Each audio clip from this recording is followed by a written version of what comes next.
Bolalaringizga hech ham qovoqni va kashalarni yedira olmaysizmi? Albatta, bu taomni tayyorlab ko'ring.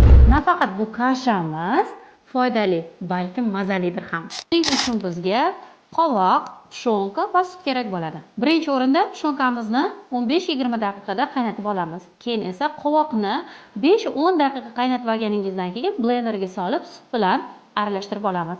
Keyin qovoqli massamizni tushonkaga qo'shamiz.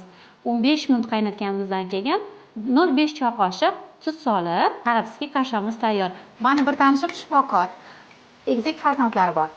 Farzandlari faqat sosiska bilan kolbasa yegan. Juda ham yaxshi oshadi deb gapirdilar. Bilib qo'yingki, onalar, siz nimani xarid qilib, nimani bolalaringizga tayyorlab bersangiz, farzandlaringiz shuni yeydi. Siz unday yarim tayyor bo'lgan zararli mahsulotlardan ko'ra, mana bunaqa foydali taomlarni tayyorlagan. Chunki odatlar va ta'm retseptorlari yoshlikdan shakllanadi.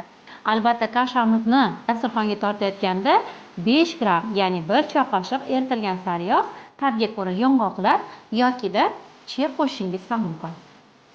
Mendan sizga yana bir layfhak. Agarda oshqozondan qutulish yo'llarini bilmasangiz, ovqatingizni kichkina qoshiqda va uzoqroq chaynab yeyishga harakat qiling. Agarda bundan ham foydali va mazali retseptlarni bilishni xohlasangiz